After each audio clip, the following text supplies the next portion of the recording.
iniciando a gravação.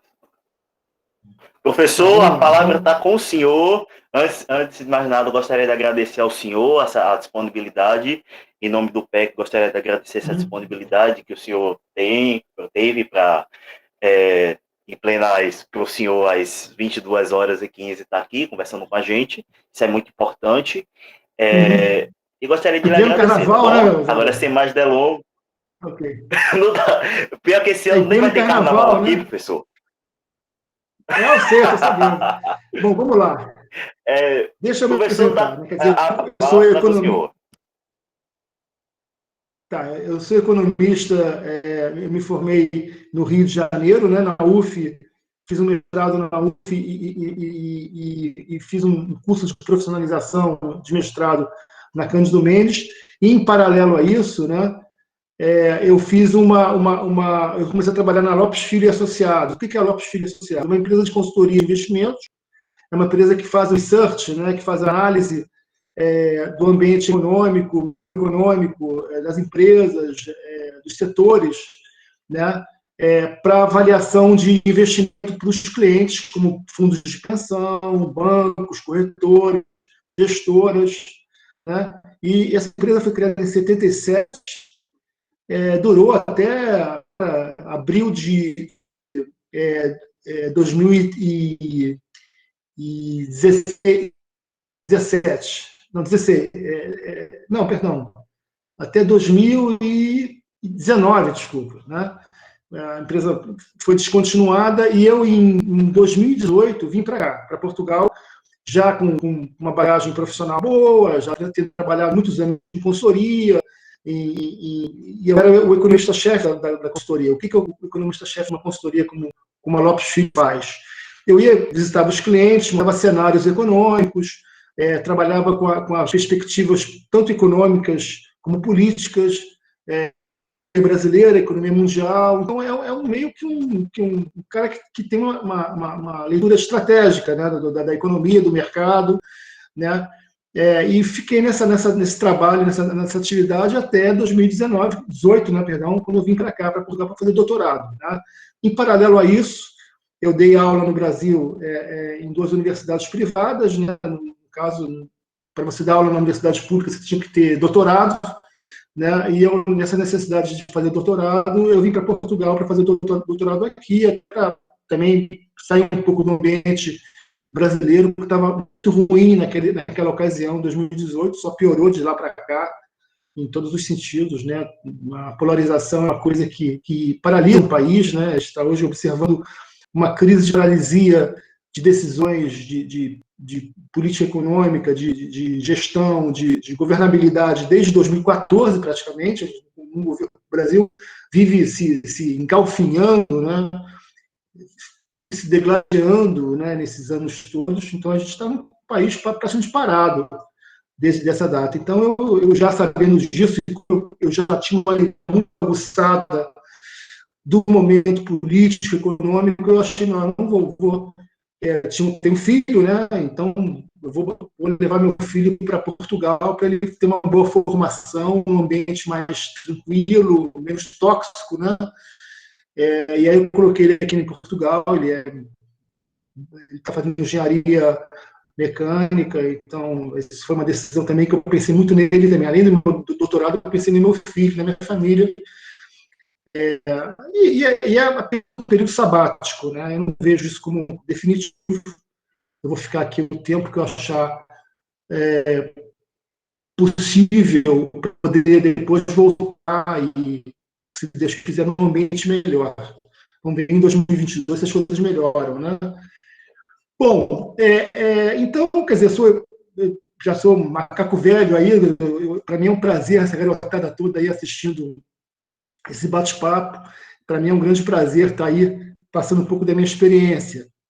Né? Vamos falar um pouco do arranjo institucional, né, do framework institucional que está sendo criado, aí, ou consolidado, na verdade, em relação ao Banco Central do Brasil.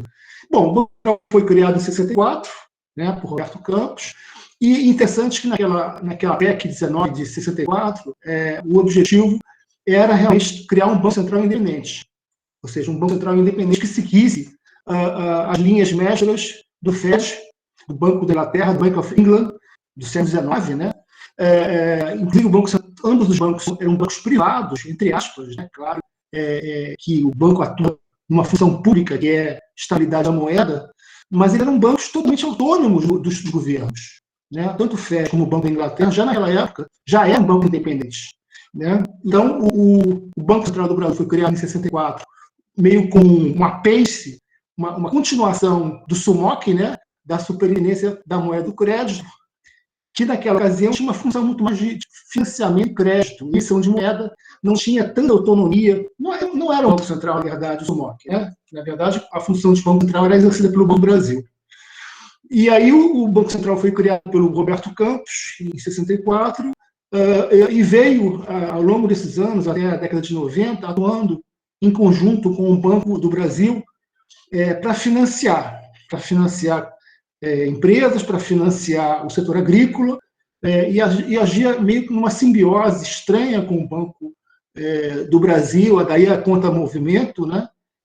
E aí, em 94, depois do Plano Real, o Gustavo Franco e equipe, né, todos os formuladores do Plano Real, conseguiram desvincular o Banco Central dessa conta movimento, e aí realmente ele passou a atuar pelos ditames de um Banco Central clássico, né, pela regra de Taylor, que é formular política monetária, atuar perseguindo um sistema de metas de inflação, que também veio a ser criado em 99, né?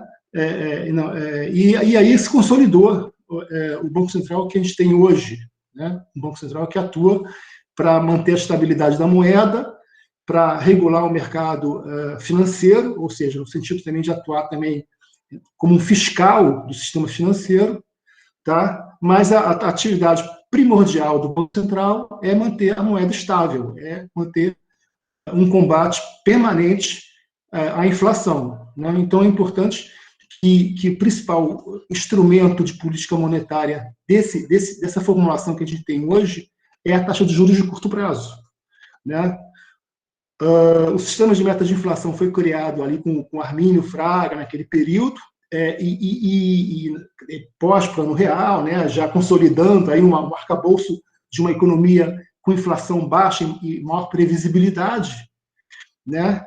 E esse sistema de metas de inflação tentou ordenar a política monetária. Né? A partir daí, você passou a ter reuniões periódicas do Comitê de Política Monetária, e dessas reuniões periódicas definia-se a política de juros de curto prazo, sempre, para tentar atingir uma meta de inflação que foi se moldando a uma realidade com o tempo.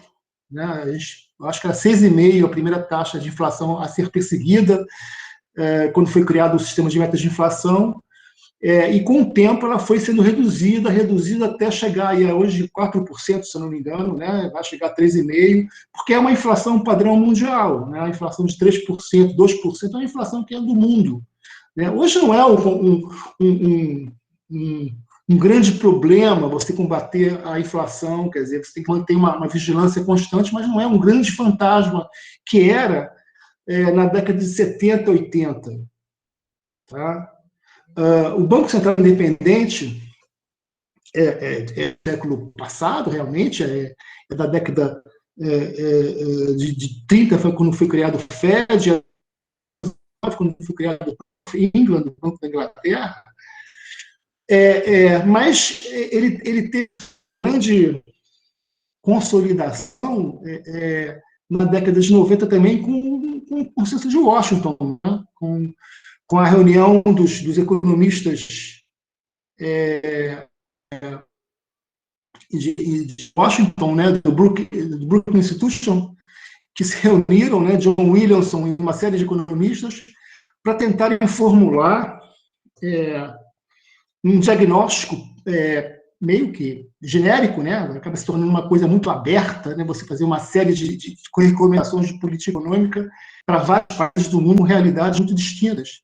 E até hoje você observa que o FMI tem uma leitura diferenciada para cada realidade econômica de cada país. Né? Naquela época, mas, de uma certa forma, num plano geral, falava em abertura da conta de capital, né, da privatização de empresas públicas que não tivessem sentido de serem públicas, e do Banco Central independente, do câmbio flutuante. Então, o consenso de Washington é também um marco nesse sentido, em se pensar em Banco Central independente. Hoje é uma consolidação do mundo, né? Quer dizer, todos os grandes países desenvolvidos utilizam um Banco Central autônomo, né, ou independente. O Brasil não chega a ser independente porque existem certas nuances nessa decisão aí do Senado e Câmara que não tornam o Banco Central brasileiro independente realmente.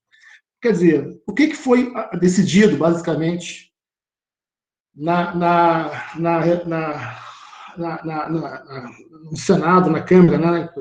Enfim, o banco ele se torna um banco autônomo, né? Autonomia operacional, né? Ou seja, parte-se de que tem que ter total independência nas decisões de política monetária e nas decisões de regulação do sistema bancário, sem ingerência política, né? Isso, basicamente, é um banco autônomo, né? Por que ele ainda não é independente? Bom, basicamente, é porque o sistema de metas de inflação, que é decidido a cada biênio, ele não é decidido pelos diretores do Banco Central. Ele é decidido pelo Conselho Monetário Nacional, que tem alguma participação de outros agentes que não o Banco Central. Então, o ministro da Economia tem decisão nessa reunião do Conselho Monetário. No caso aí, no Brasil, nos últimos 2 anos, o Mansueto, né, o presidente do Tesouro Nacional, né, ele, no caso, talvez o ministro do Planejamento, mas não existe. É o Guedes concentra o poder. Então, o fato da decisão de política de metas de inflação passar pelo Conselho Monetário Nacional torna um pouco nebuloso esse processo de decisão independente. Porque a decisão seria realmente independente se fossem os diretores a decidirem. Como é o Conselho Monetário que decide, fica uma coisa meio nebulosa, né? Foram definidos que os diretores do Banco Central eles são nomeados periodicamente, a cada 4 anos, né? O presidente, no caso, ele é nomeado no 3º ano do mandato do presidente da República, presidente do Banco Central. O presidente do Banco Central perde o poder de ministro, ele passa a ser um técnico, né? Isso talvez também seja um outro detalhe, essa autonomia do Banco Central que a gente observa hoje, porque a ingerência política na decisão do presidente do Banco Central ainda é muito grande, né? Desde os governos do ciclo PT, a gente tem uma ingerência muito forte, porque a gente está vivendo um surto nos últimos 20 anos de populismo, de governos populistas, aqueles governos que prometem coisas a curto prazo, mesmo sabendo que eles não poderão cumpri-las a curto prazo. Isso é um fenômeno claro do populismo, né? São decisões assodadas de curto prazo, como você sabe que você não pode decidir certas decisões a curto prazo. Então, isso que é o fenômeno do populismo. Então, tanto os governos do PT como agora o Bolsonaro, eles vão sendo contaminados por esse voluntarismo e pouquíssima aderência técnica nas decisões que tomam. Sempre aquela coisa imediatista e, de uma certa forma, mentirosa, porque você não vai conseguir realmente resolver os problemas que tem que resolver e acaba prometendo o que de imediato o povo mais precisa. Então, basicamente, o que a gente tem hoje no Banco Central autônomo e não independente no Brasil é a periodicidade na nomeação dos diretores, tá? Também a questão da relação dos policymakers do Banco Central, né, dos diretores do Banco Central, em relação às reuniões do Copom e os sistemas de metas de inflação, tá? E a necessidade cada vez maior de tornar essas decisões cada vez mais técnicas ou menos políticas. Tá? Numa certa ocasião, no governo da Dilma, no segundo governo da Dilma, ela chegou para o Alexandre Tombini e falou o seguinte: olha, eu quero que você dê um cavalo de pau na inflação. Isso não se decide em canetada. Né? Isso é um exemplo claro de gerência política nas decisões do presidente do Banco Central. Né? Você precisa dar um cavalo de pau na inflação. Isso é uma decisão política. Né? Então, não passa por aí uma decisão tão técnica como essa do Banco Central, de manter a estabilidade da moeda. Né? Bom, vamos lá. Então, outro detalhe importante que a gente tem que lembrar aqui na decisão de tornar o Banco Central autônomo, né, é a questão do duplo mandato. Né? Você tem um duplo mandato no FED, o FED ele busca no prazo exequível a estabilidade da moeda e o pleno emprego. Isso é uma coisa meio complicada. Né? Você buscar a estabilidade da moeda, ou seja, uma inflação dentro do sistema de metas de inflação, com intervalo superior e inferior, no centro da meta, reuniões do Copom periódicas para observar uma série de indicadores econômicos e verem onde está o risco inflacionário, e daí elevar juros ou não, né? Isso é uma coisa. É plausível, e o sucesso dos últimos anos na atuação do Banco Central mostra que realmente, pela regra de Taylor, você persegue inflação estável no curto prazo ou no longo prazo, e aí está certo, não tem o que falar sobre isso. Tá? É um sucesso o sistema de metas de inflação no mundo inteiro, e no Brasil não é diferente. Agora, buscar emprego, pleno emprego, no longo prazo, qual é a ferramenta que o Banco Central vai ter que se utilizar para tentar gerar emprego? O Keynes, né, o grande barato do Keynes na década de 30, 40, foi realmente renovar o pensamento econômico em relação a políticas fiscais ativas, políticas anticíclicas, foi de uma importância essencial para superar a depressão. Até a Segunda Guerra Mundial, de uma certa forma, ajudou a tirar os países desenvolvidos da depressão que viviam. Porque, claro, que houve um investimento maciço em indústria bélica, então isso aí, de uma certa forma, foi uma política fiscal ativa, né, naquela época. Mas uma das coisas interessantes que saíram daquela pós-guerra e da teoria geral foi que a América aprovou uma lei, em 48, mais ou menos, a Lei do Emprego, ou seja, era papel da política fiscal buscar sempre o pleno emprego, ou seja, era objetivo central do governo acabar com o desemprego. Isso é uma coisa meio complicada, né? Porque você não tem, às vezes, as ferramentas, os instrumentos suficientes para isso. Porque, às vezes, o emprego não depende de uma vontade do setor público.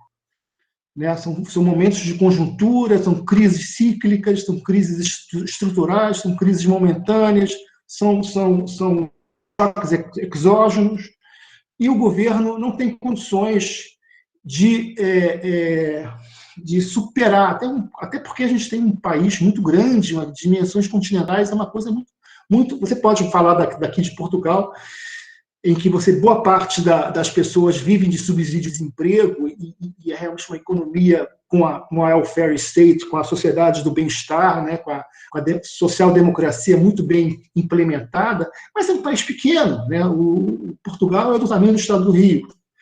É muito mais fácil você dominar as variáveis econômicas e dominar um país quase que do tamanho do Rio de Janeiro. Mas num país como o Brasil, que é um país continental, é muito complicado você falar em welfare state, em social-democracia plena. Eu acho que a social-democracia no Brasil ela tem uma série de falhas. Você tem uma carga fiscal no Brasil de 36% do PIB, que é uma carga fiscal de país desenvolvido, de país de social-democracia consolidada, e um retorno a nível de serviços muito fraco, muito ruim. Né? Eu sempre falo, né, nos meus debates que o Brasil é o país do puxadinho. Você tem saúde pública às custas dos planos de saúde. Quer dizer, você não tem saúde pública, basicamente. O SUS aí é meio heróico, mas é muito difícil você ter um retorno de saúde de qualidade nos sistemas de saúde pública. Tá? Isso também, olha, eu faço uma ressalva. Isso não é um problema do Brasil. Tá? Eu estou aqui em Portugal e basicamente eu vivo saúde pública e também não é bom. Não é de boa qualidade. A saúde pública boa, essa saúde emergencial, essa saúde de mobilização nacional que está acontecendo com a pandemia. Aí essa saúde consegue responder bem, a saúde pública consegue responder bem, isso é interessante. Mas essa saúde do dia a dia, ela é muito ruim. Eu não sei por que razão, a gente pode aí falar que há uma certa leniência do funcionário enquanto médico público de saúde pública, relaxar, né? Mas a verdade é que não é boa a qualidade da saúde, essa saúde preventiva, né? Ela é de emergencial, ela é muito boa, mas de saúde preventiva ela não é boa. Né? A gente não tem um sistema de segurança razoável, todos os grandes condomínios das grandes cidades brasileiras estão cercados de segurança privada.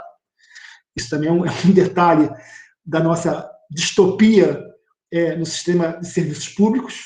E a gente não tem uma educação de alto nível, a nível global, mundial. A gente fica aí se vangloriando de sermos um dos melhores da América Latina, mas é muito pouco, perto do que existe no mundo.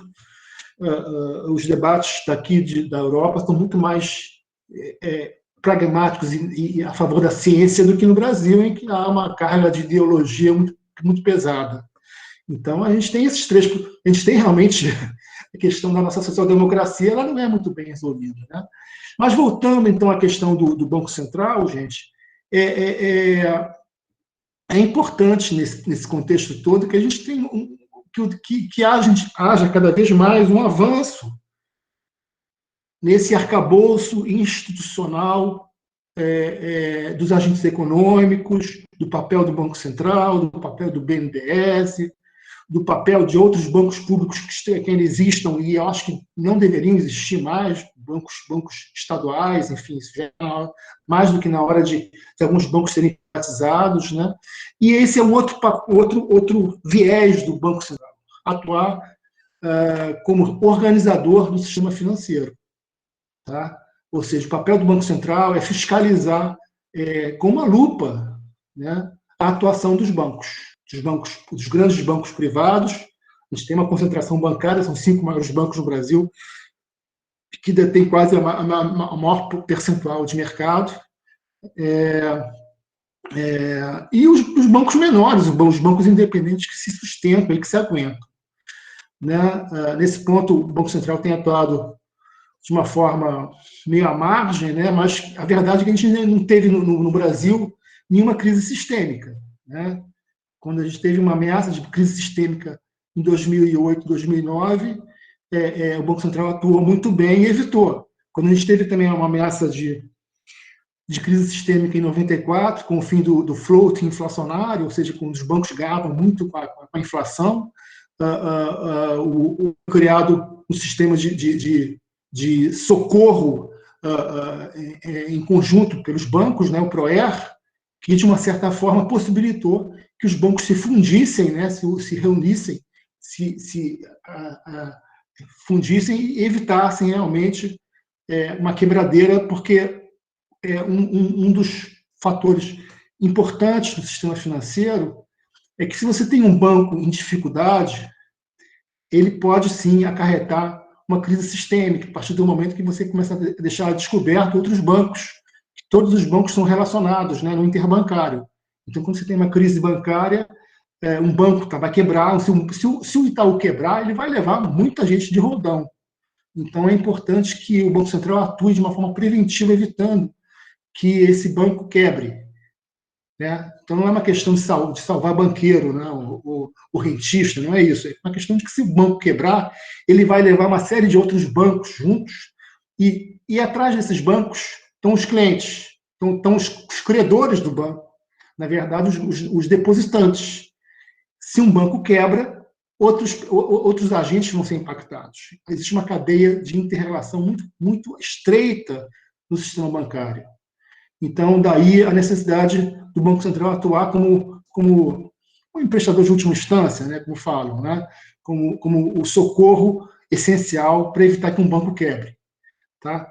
Então, eu acho que na verdade, a autonomia do Banco Central ela já vinha se desenvolvendo nos últimos anos. Né? O que está havendo agora, na sessão da semana, é uma consolidação do que já existia, e, claro, com detalhes, não é? com aperfeiçoamentos do que já existia. É porque, na verdade, o Banco Central já é autônomo em relação à política fiscal, né? O governo, ele já atua de uma certa autonomia, né? Ele atua nas operações compromissadas, na questão do controle da liquidez e do financiamento da dívida. Tá? Quanto a isso, não há o que discutir. E eu acho que é bem sucedida a atuação do Banco Central desde então, desde 99, quando veio, pela regra de Taylor, a definição de sistemas de metas de inflação, de perseguição de inflação no centro da meta. Então, quanto a isso, ele já vem evoluindo como um Banco Central independente. Se tornou ainda mais independente quando blindaram o Meirelles no governo do Lula e tornaram ele como status de ministro, porque, na verdade, a farra fiscal, a sede de recursos dos estados, dos ministros, ela é constante, né? O ataque à moeda é constante. Então, é importante que haja uma blindagem no Banco Central, porque dinheiro não nasce em árvore, meus amigos. Não há como justificar aumento de recursos, de gastos, se você não tiver um contraponto de arrecadação, de aumento de receita. Né? Então, por exemplo, essa discussão do auxílio emergencial que estão fazendo aí. Então, aí querendo arrumar, onde é que vão arrumar a fonte desse auxílio nacional que vão dar de 3 meses agora? Né? Estão querendo recriar o CPMF. Então, não existe essa discussão de que você tem que gastar porque dá-se um jeito depois, ou depois a economia volta a crescer e arrecada mais, você consegue superar esse rombo fiscal com aumento de receita. Isso é uma coisa incerta, isso é improviso, não é uma coisa, não há certeza. Tá? Isso é um dos debates intermináveis que existem entre heterodoxos e ortodoxos. Né? Os ortodoxos pregam e defendem uma maior responsabilidade fiscal. Os heterodoxos acham, não, vamos gastar porque a economia vai crescer mais e no momento seguinte vai arrecadar mais e com uma maior arrecadação você vai pagar a sua dívida. Né? É um debate que não vai acabar nunca, né? É o cachorro atrás do rabo. Né? Mas é um debate que existe, que é um debate que existe hoje entre os economistas das diversas correntes. Né? Então, acho que é basicamente isso, gente. Quer dizer, o que aconteceu é apenas uma consolidação do que já vinha ocorrendo no Brasil. O Banco Central já é autônomo há muito tempo, desde 99, se bobear, desde a época do Plano Real. E o que houve agora foi uma consolidação a nível legal, né? Uma formalização do Banco Central autônomo. Né? Só não é independente, porque, como eu falei, as decisões de política de inflação, ou seja, as decisões de sistemas de metas de inflação, elas são tomadas junto ao Conselho Monetário Nacional, não junto aos diretores do Banco Central. Então, acho que é basicamente isso. O que mais que eu posso falar? Claro, quanto mais você cria um framework, um arcabouço institucional de regras e de alguma discricionariedade, mais você torna a economia previsível. Ou seja, quanto mais você tem um arcabouço, quanto menos quanto mais você evita decisões arbitrárias, mais você torna a economia previsível, porque você tem uma linha a ser seguida, uma linha que é meio linear um pouco, que é meio previsível a longo prazo. né? E aí você evita choques imprevisíveis, exógenos e surpreendentes. Tá? Você vê que, com toda essa pandemia que a gente teve no ano passado, você não observou nenhuma crise de liquidez, nenhuma crise pesada por parte do Banco Central. Ele conseguiu sempre administrar bem tanto a política de câmbio como a política monetária. Né? E isso é um sinal da boa previsibilidade que essas regras geram. Né? Transparência, previsibilidade é essencial para uma política econômica, para a política pública de boa qualidade. E esse é um dos problemas do nosso país. As nossas políticas públicas, elas não são de boa qualidade. Né? Não adianta você, não é o caso de você ter uma posição ideológica de A ou B. É o caso de você elencar políticas públicas que sejam permanentes no longo prazo e não sejam voláteis, não sejam alteradas ao gosto do freguês. Você tem um governo que se renova a cada 4 anos, entra outro governo de oposição e as políticas são as mesmas. É isso que é essencial num país maduro, democraticamente e com regime econômico consolidado. Se você tem um país em que a cada governo inventa-se uma política econômica, você nunca vai ter estabilidade. Né? Então, o que se busca no debate, hoje em dia, no mundo inteiro, e eu estou aqui para reforçar isso, que eu estou aqui na Europa, é previsibilidade, é transparência, é longo prazo. Nenhum país vai chegar ao longo prazo com políticas voluntaristas e heróicas. Tá? Isso que é importante que vocês tenham muito claro na trajetória de vocês. Quanto mais previsível é um governo, melhor para todos nós, para a sociedade como um todo. Né? Aí a gente tem o debate do planejamento, né, de um projeto de país, isso aí tudo é relevante também, eu não descarto. Né? Claro que é importante.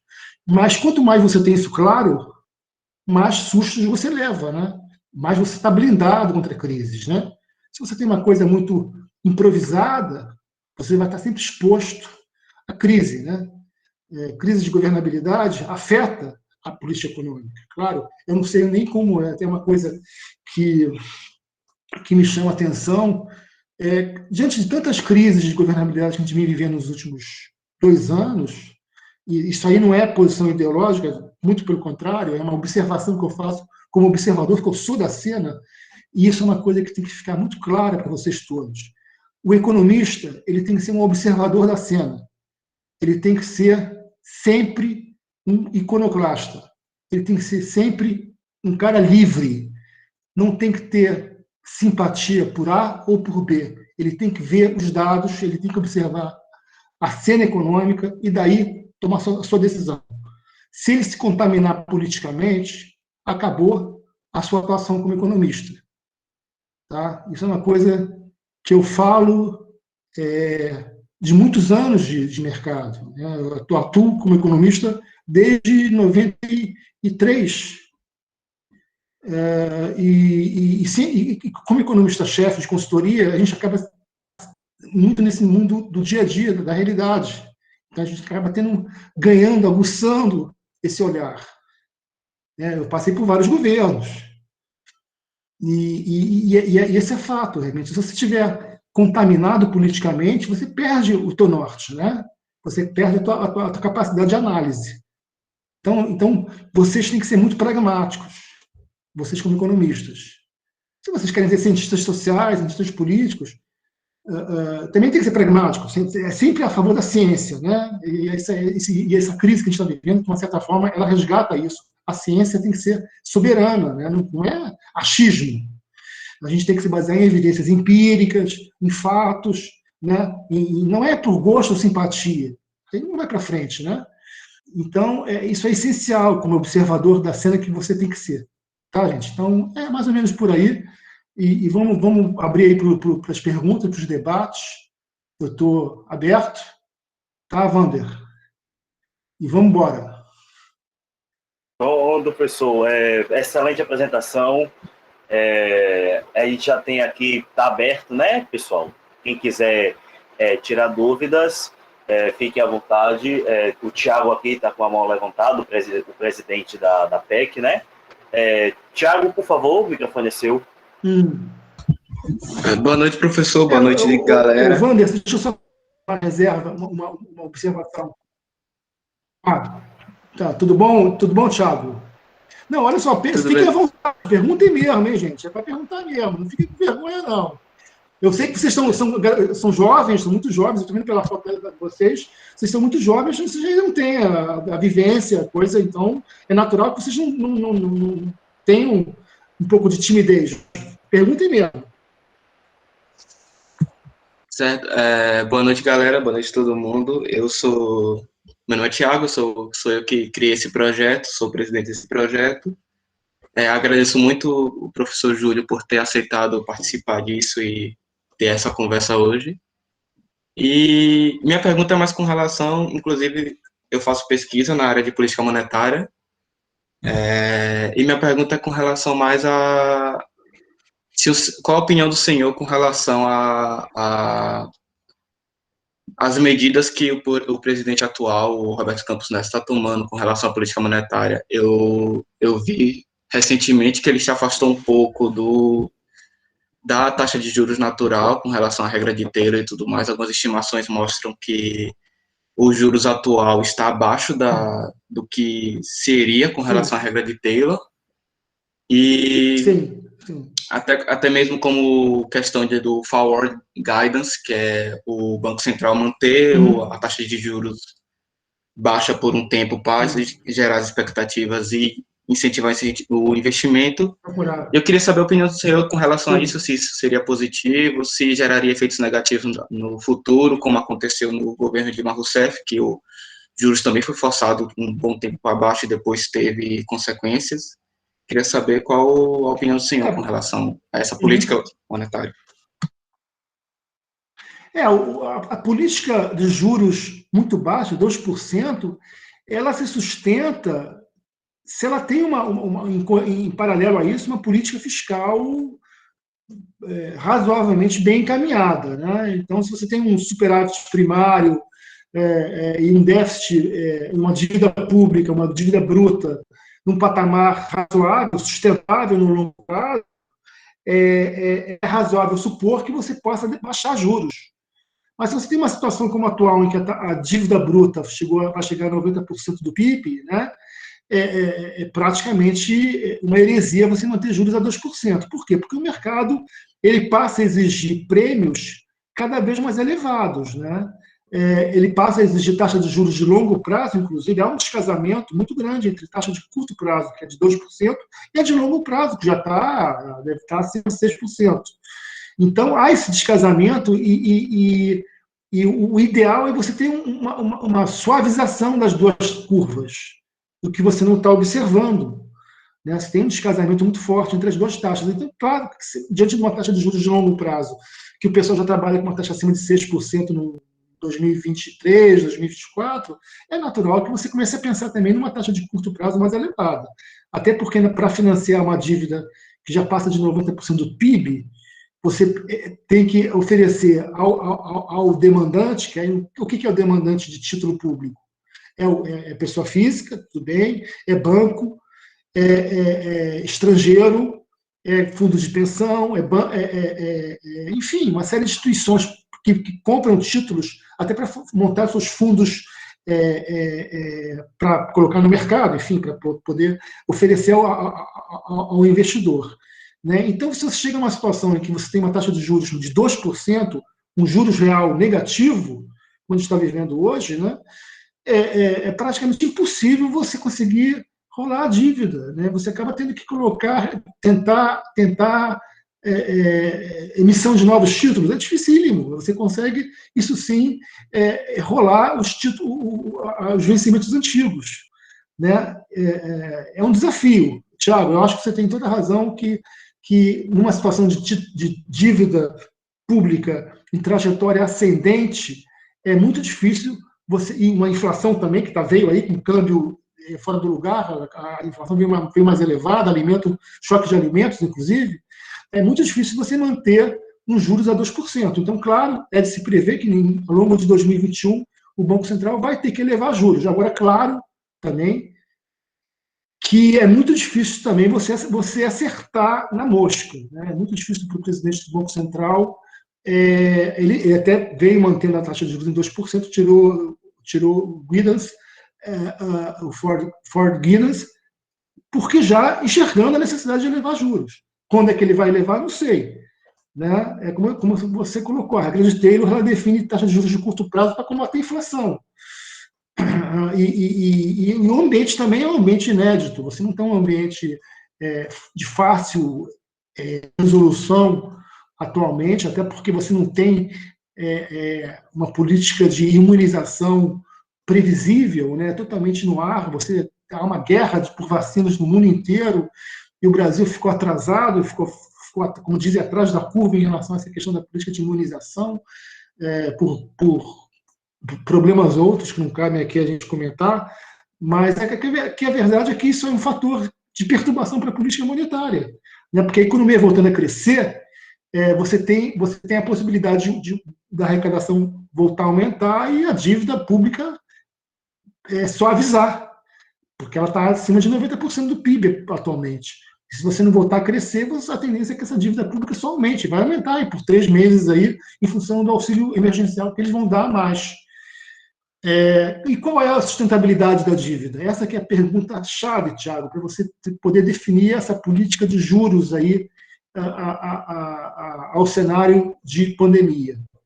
Né? Qual é a sustentabilidade, qual é o patamar de dívida que o governo tem que trazer, se não esse governo, mas o próximo governo que assumir depois de 2022?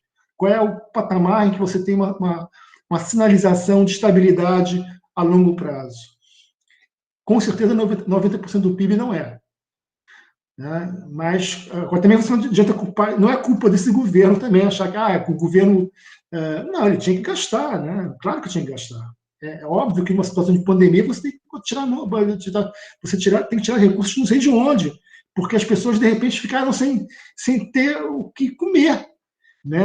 Um país com 50% da população na informalidade, como é que você não vai dar um auxílio emergencial como ele está dando agora?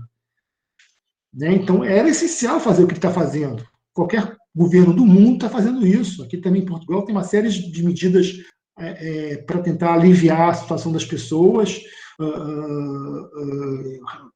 Muitas coisas que eles estão fazendo aqui, o Brasil não está fazendo, por exemplo, a questão das moratórias de dívida aqui em Portugal estão sendo feitas.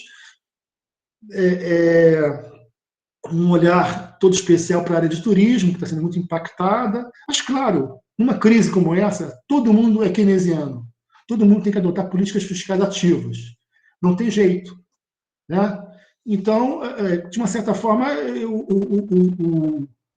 o Roberto Campos Neto está atrás da curva. Ele não é que ele tenha errado. Talvez uma reunião antes dessa última, talvez fosse o ideal para ele tirar o Ford Guidance, para poder direcionar a política de juros a um patamar mais elevado. Mas também tem que ver o seguinte: o trade-off e o problema dessa discussão de Banco Central com autonomia. Como é que você faz para gerar emprego sem gerar inflação? Né? Há um trade-off entre inflação e emprego e desemprego. Né? A curva de Phillips, né? que foi, de uma certa forma, decisiva para botar em questão as políticas keynesianas da década de 70. Você tem uma inflação elevada e tem desemprego elevado. Isso aí vai contra a curva de Phillips. Né? Então, como é que você persegue um desemprego menor sem deixar de olhar para a inflação e a política de juros? Porque há inflação e desemprego. Né? E é uma pergunta que todo mundo se faz: se você vai utilizar duplo mandato, como é que você vai fazer essa? Um mandato eu já sei que você sabe fazer, que é a política de juros, é a regra de Taylor de juros, curto prazo, direcionando a política de metas. E o desemprego? Como é que você faz? Como é que o Banco Central atua? Eles não sabem direito como fazer isso. Tá?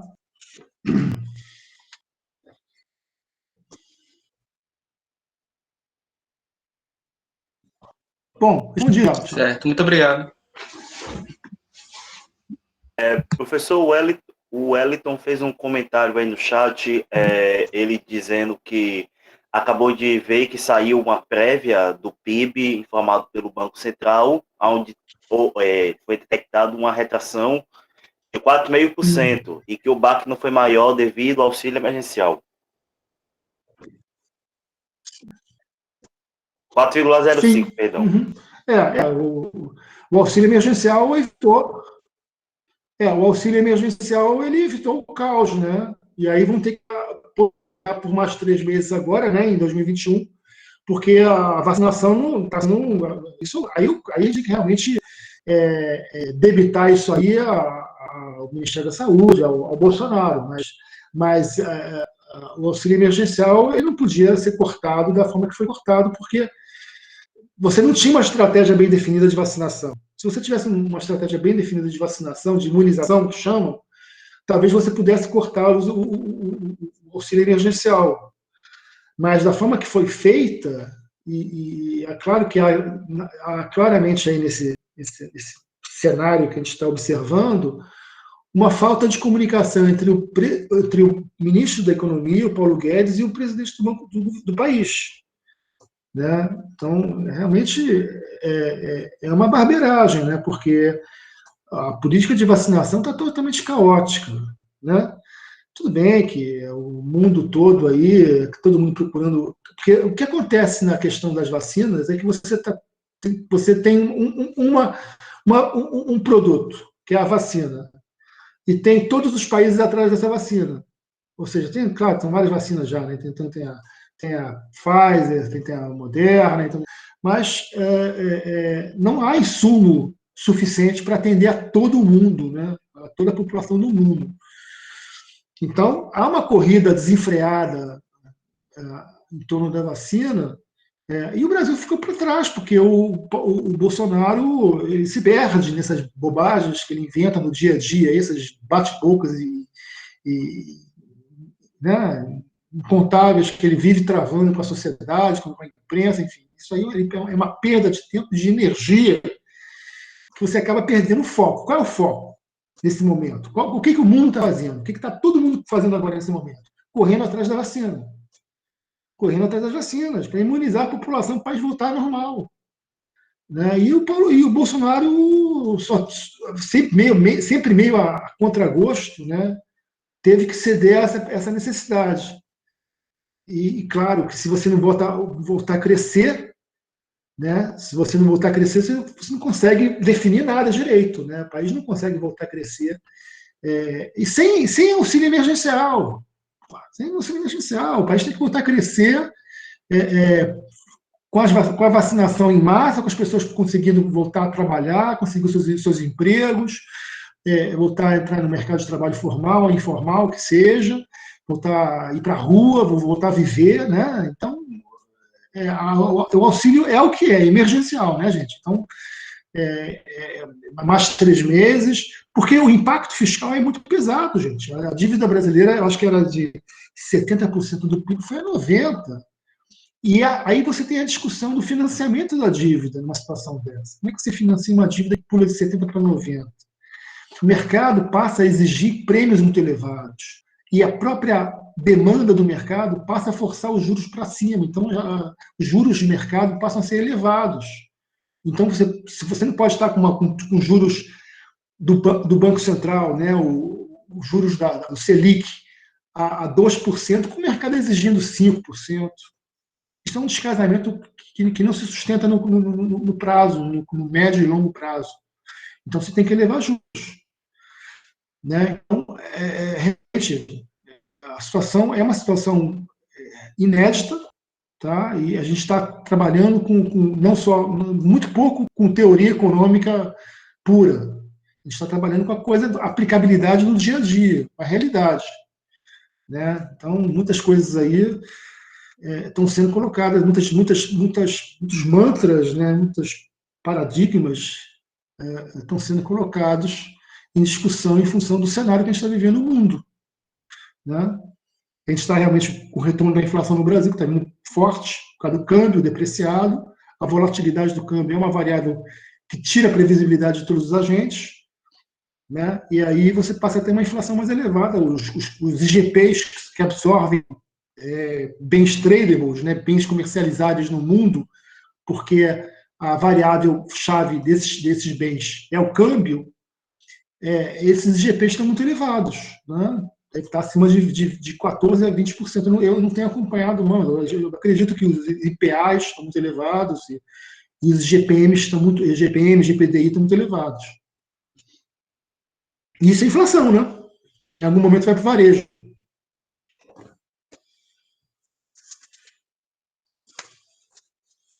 Bom, pessoal, alguém tem mais dúvidas aí?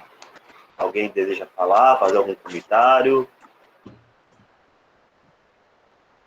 Thiago, Bruna, Buena, Wellington, vamos, pessoal. Luiz, mais nenhuma dúvida?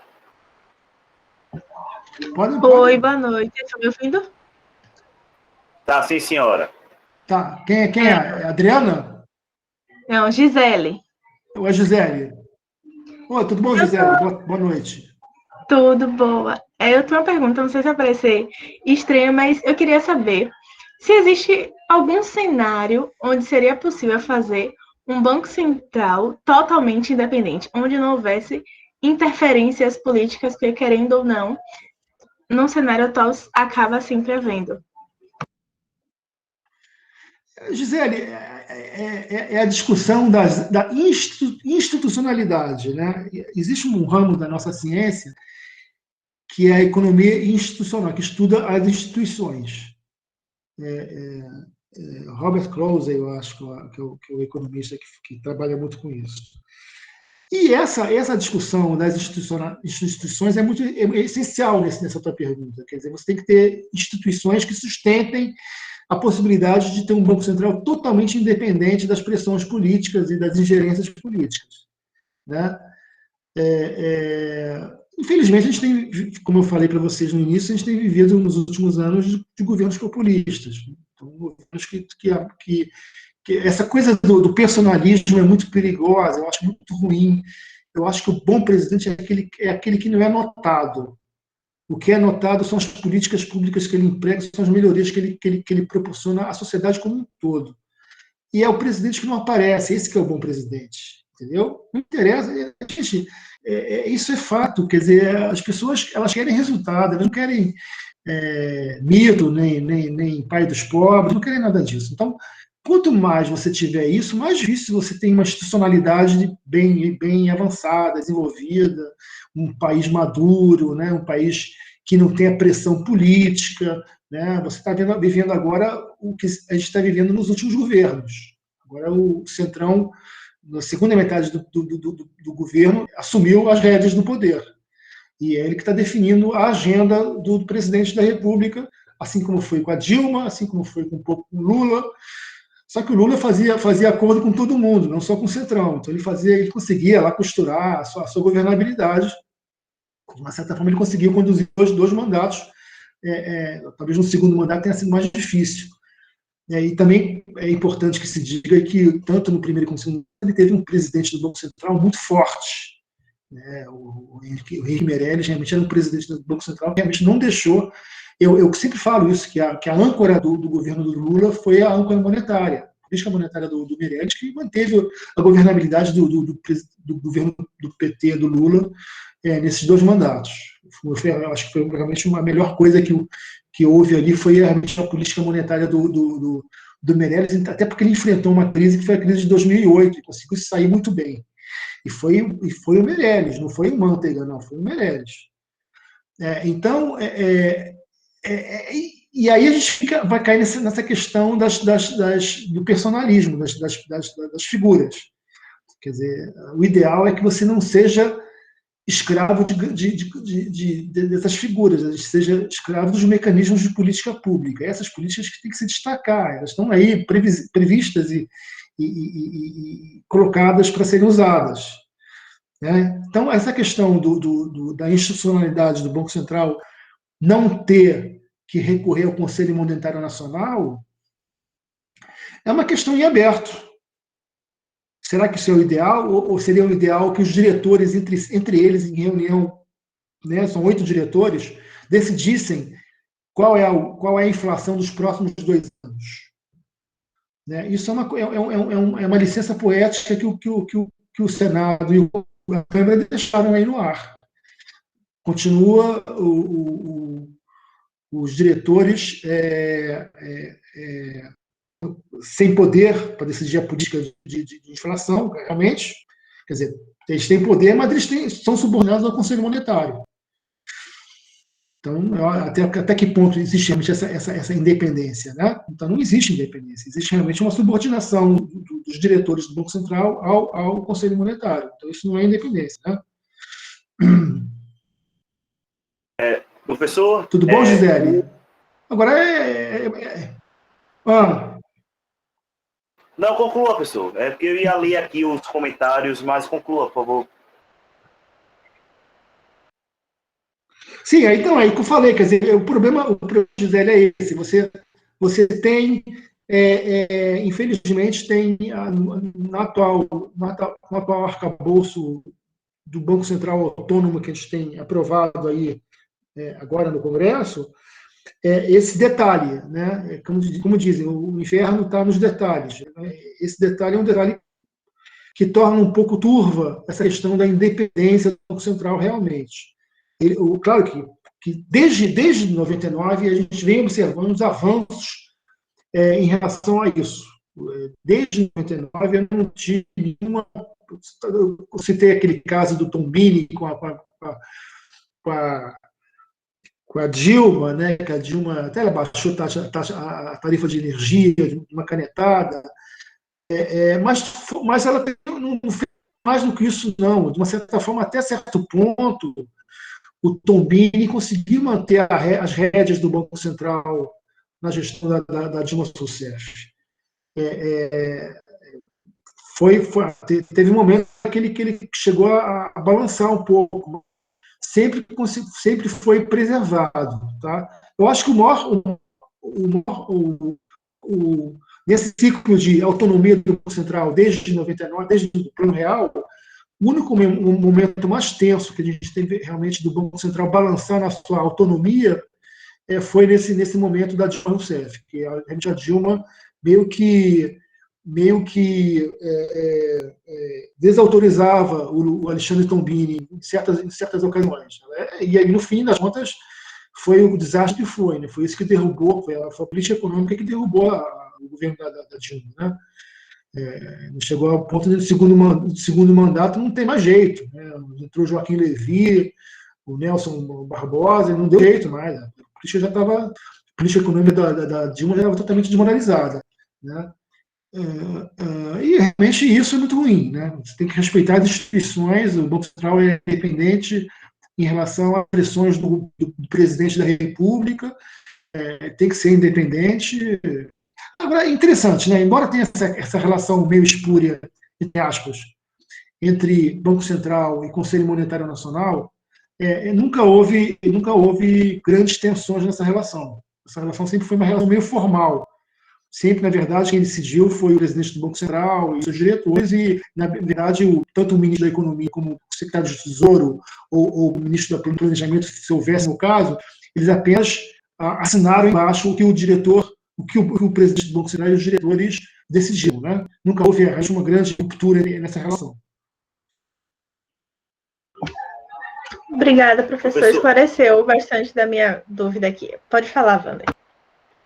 Professor, tem 3 dúvidas aqui no chat. Eu vou ler na ordem, tá bom? A pergunta do Wellington Miranda, ele quer saber assim: professor, o senhor acha que a autonomia do Banco Central pode ajudar a ter alguma política de valorização da nossa moeda que anda bastante desvalorizada em relação ao dólar?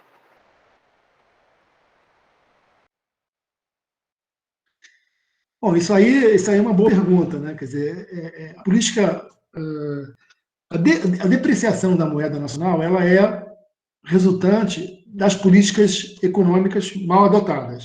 Então, se você tem uma série de políticas econômicas mal adotadas, a tendência é que haja fuga de recursos. O investidor perca interesse pelo Brasil, embora a gente tenha um mercado maravilhoso, enfim, muitas empresas veem o Brasil como um mercado promissor, porque ele é realmente um mercado promissor, é um país continental, mas muito investidor tira o dinheiro do Brasil porque uma série de instabilidades na política econômica, na governabilidade, enfim, no ambiente regulatório, nas relações contratuais. Então, ele acaba tirando dinheiro e isso reflete no câmbio. O câmbio, ele apenas é um resultado, a volatilidade, a depreciação cambial apenas é um resultado das políticas mal adotadas. Né? Não tem outra. Claro que pode ocorrer também crises outras que afetem o câmbio, claro, um choque externo, uma crise internacional afeta o nossa moeda diretamente. E é interessante observar que o real o mercado brasileiro é muito líquido. O mercado de ações, por exemplo, de capitais, é um mercado muito líquido, é um mercado que você dá uma pancada, ganha muito dinheiro em pouco tempo, perde muito em pouco tempo, então é um mercado que oscila muito. Né? E boa parte dessa oscilação decorre da influência do capital estrangeiro, do dinheiro estrangeiro, dos investidores estrangeiros. Né? E isso que torna o mercado muito líquido. Então, isso também, de uma certa forma, explica essa volatilidade da nossa moeda. Né? Mas, claro que o Banco Central sozinho não consegue resolver esse problema. Eu acho que é um mix de políticas fiscal, monetária, que vão resolver isso. Por exemplo, livre conversibilidade da moeda nacional, ou seja, chegar a um ponto em que você tem uma abertura da conta de capital de fato. Ou seja, você pode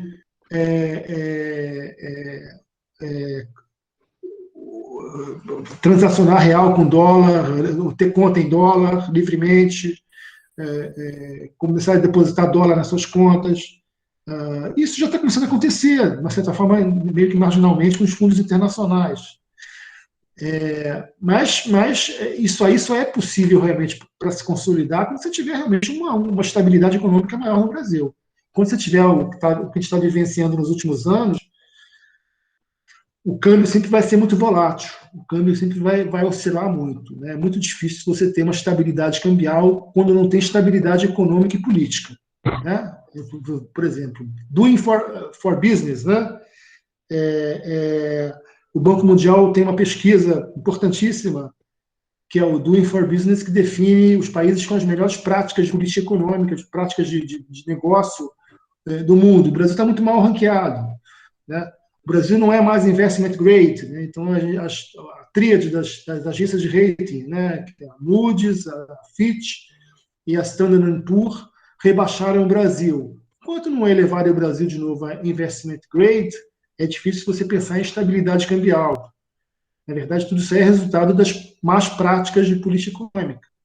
Né? Então, até que houve algum avanço no governo do Temer, e até o Temer, coitado, ele foi... Então, não é santo, claro que não, né? Todos estão envolvidos de alguma forma nesses esquemas todos aí de corrupção que a gente está vivenciando há muitos anos. Mas ele tentou adotar muita coisa, o Michel Temer, né? Mas claro que não conseguiu ir adiante, porque no meio do seu esforço veio um impeachment atrás do outro e ele não conseguiu mais governar.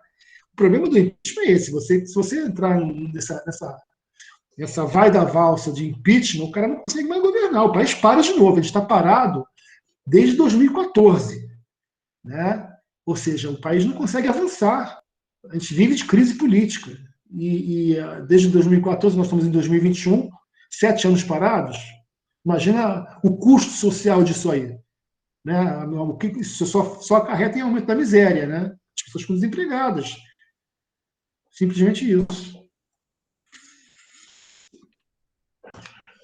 Professor, temos também aqui a pergunta do Anderson Oliveira. Ele pergunta o seguinte: teoricamente, o Banco Central é o guardião do valor da moeda. No entanto, a história mostra o contrário.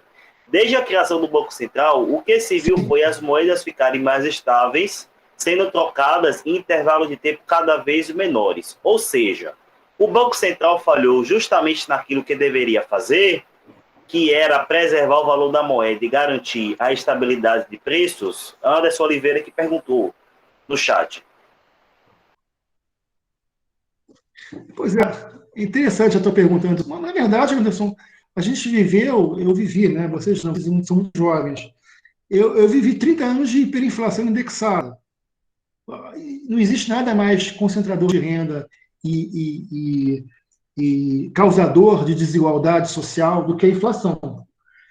A gente viveu 30 anos nessa situação, né? Políticas mal adotadas, deterioração fiscal contínua, emissão de moeda para financiar a dívida, um arcabouço, um sistema econômico ainda mal arranjado, mal organizado, né? Então a gente viveu, desde o regime militar, passando pelos vários planos de estabilização que vocês vão aprender na universidade, né? 86 com o Cruzado, Plano Bresser de 87, aí tem os apêndices desses planos, do Cruzadinho, o Bresser 2, o feijão com arroz do Maílson da Nóbrega, em 87, 88, em 90 teve Collor, que foi um caos, né? Um modelo, um diagnóstico totalmente errado, e aí só foi resolver em 94.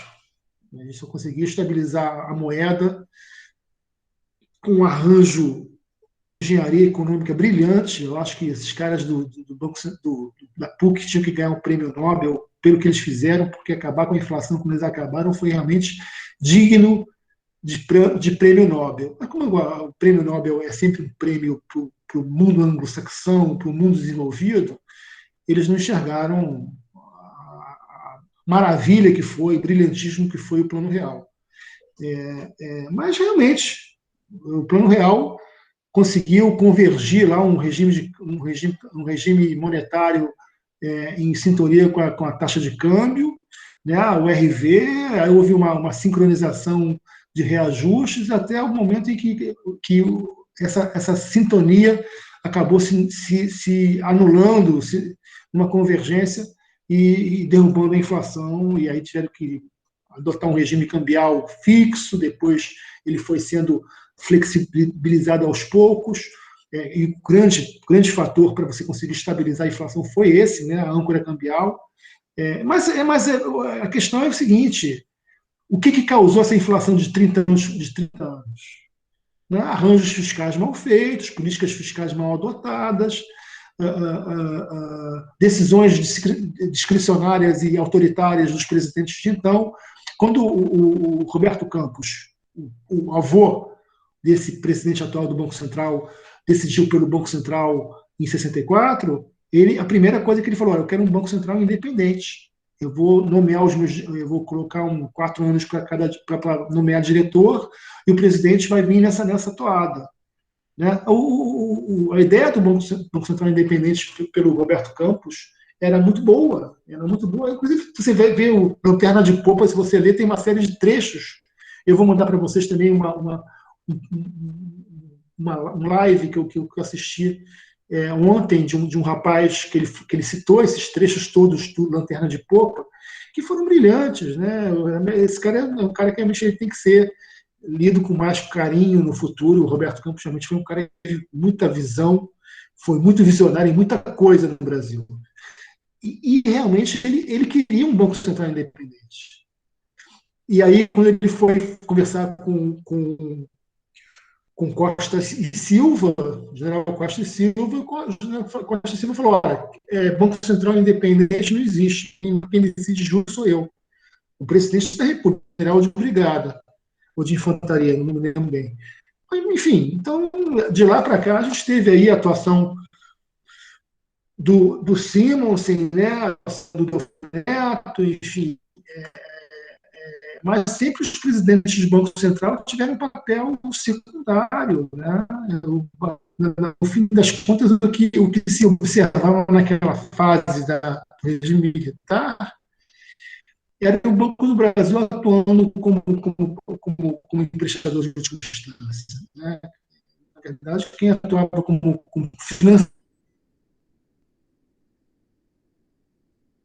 financiador de qualquer coisa, era o Banco do Brasil.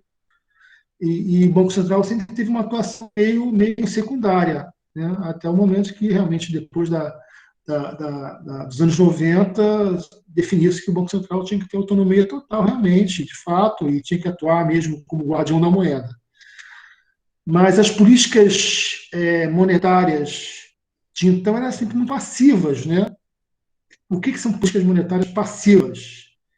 Elas estavam sempre a reboque da inflação ascendente, que foi mudando de patamar, né? Uma série de fatores, choques externos, choques cambiais, as depreciações cambiais fortes que o FMI adotou, né, para tentar estimular a exportação na década de 80. As máximas desvalorizações cambiais mudaram de patamar inflacionário. A inflação mudou de patamar em função desses choques cambiais. Então, é isso, entendeu, gente? Quer dizer, foram ações de política econômica como um todo que proporcionaram uma inflação galopante nesses 30 anos, não foi por culpa do Banco Central. Na verdade, o Banco Central, como ator dessas políticas econômicas na década de 70 e 80, ele foi muito passivo, ele não teve o poder que ele tem hoje, realmente, entendeu? Então isso é importante que se diga.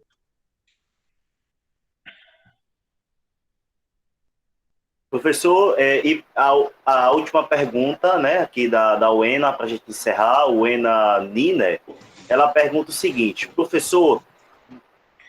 Deixa eu colocar um adendo. Bom, fica à vontade. Deixa eu colocar um adendo.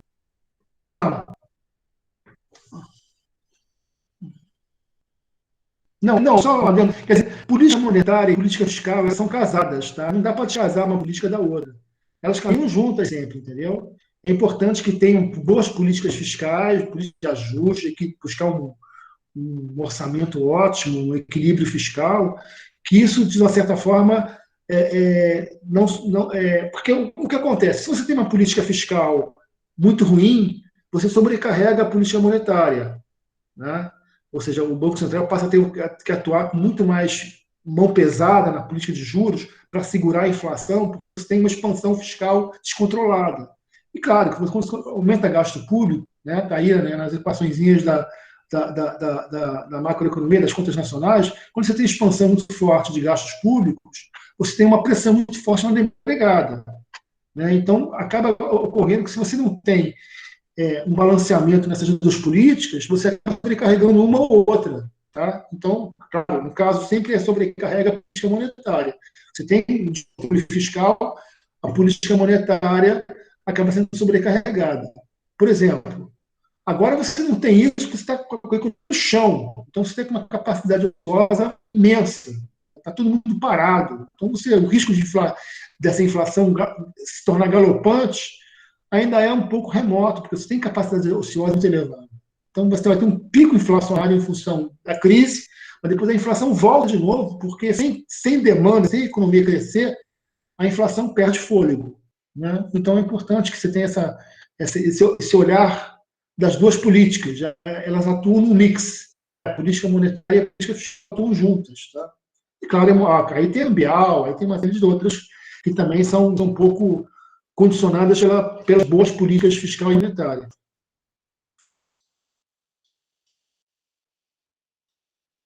Professor, vamos lá. A Uena perguntou o seguinte: professor, desde a criação, desde a criação e implementação do Plano Real, passando pelo governo de FHC, houve alguma ruptura muito brusca da política monetária, tirando a administração na gestão da Dilma?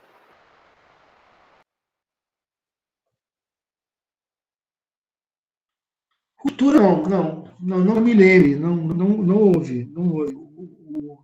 O que houve é que sempre, em alguns momentos, o Banco Central teve que revisar seu sistema de metas, né? Em algum momento houve uma inflação que se descolou um pouco do centro da meta, ficou ali no superior, no intervalo superior, e aí realmente ele teve que revisar.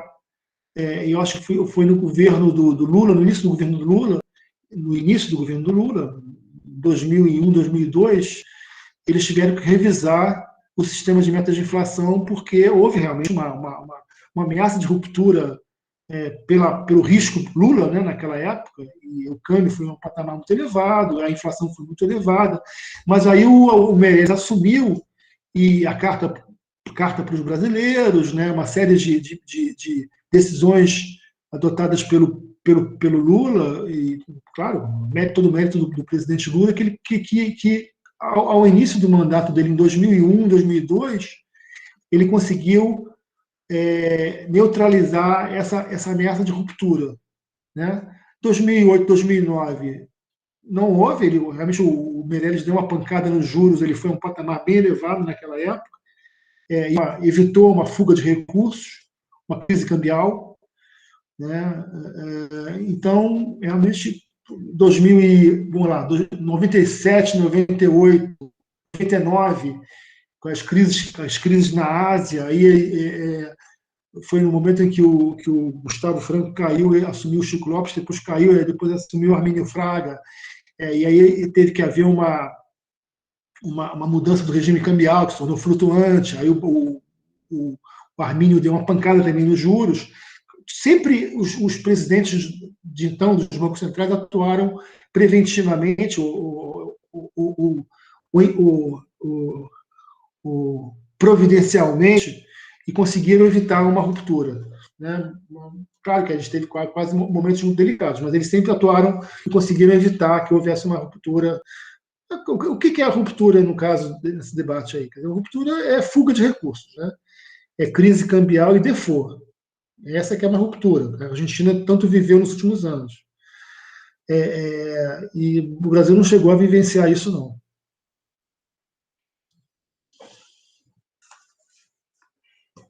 Pronto, tranquilo. Professor, gostaria de eu ligar aqui minha webcam rapidinho, que eu dou umas ligadas para não encher muito. Eu acredito que a galera adorou, a galera provavelmente vai comentar agora, a galera adorou.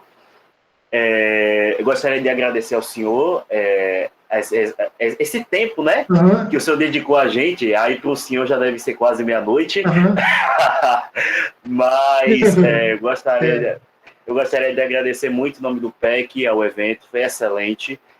Esclareceu muitas dúvidas, até mesmo que eu tinha sobre a política monetária, e também me fez meus olhos brilharem para a macroeconomia. E também acredito que todos, né, aqui que estão presentes. Façam concurso, meninos, façam concurso. Agora, é importante, sejam observadores da cena, não ajam com fígado, não se envolvam com os políticos, mantenham uma equidistância enquanto economistas dos políticos. Porque se vocês se contaminarem pela verborragia da classe política, vocês vão perder a sensibilidade dos políticos. Né, Wander? Então, e façam um curso porque eu acho que a melhor forma de você praticar a sua profissão como economista. Eu não trabalhei realmente. Eu sempre quis trabalhar no mercado, porque também é um lugar legal você para aprender muito, né? O mercado é um lugar que você exerce bem a sua atividade de economista, porque, no meu caso, é plenamente satisfatória, porque você fica trabalhando com os fatos no dia a dia, e todos os fatos influenciam o ambiente econômico. Né? A crise política, o que o presidente falou, o ministro falou, isso afeta o mercado do dia a dia. Então, de uma certa forma, você tem que estar sempre atento a todas as variáveis econômicas e passa a ter uma sensibilidade muito, muito, muito aguçada. Agora, claro que isso te distancia um pouco da academia. E o ideal é a academia enxergar-se no mercado de uma forma ou outra, porque também a academia tem muito preconceito. Agora, também é muito fácil você estar sentadinho, produzindo um paper, acho que às vezes você pode perder um pouco da sensibilidade que é importante ter quando você atua no dia a dia, né? Mas eu acho que é isso aí mesmo, gente. Tá tudo muito bom. Vamos amadurecer. O Brasil tem que amadurecer muito ainda em tudo, inclusive no debate econômico. Eu acho que eu me entristeço muito porque eu sempre fui muito, muito livre para ter as minhas opiniões e nunca concordei muito com com as panelinhas que existem nas universidades públicas. E pessoas entram em certos paradigmas e não saem deles de jeito nenhum, e tudo que eles pensam é em contraposição frontal com o que os outros pensam. Não dá para ter um consenso, é muito difícil encontrar consenso na nossa classe. Verdade, professor, verdade. Muito obrigado aí a galera que dedicou esse tempo aí para a gente. Obrigado, professor. Em nome do PEC, a gente agradece a presença do senhor. Uhum. Muito obrigado, viu, galera? Tenham uma excelente boa noite, bom descanso. Até o nosso próximo evento, se Deus quiser, que está bem perto. E não se esqueçam que sexta-feira nós temos um outro evento. Se o senhor também, professor, quiser assistir nosso próximo evento, o senhor está mais que convidado. Tá ótimo. É sobre... Vai ser uma conversa sobre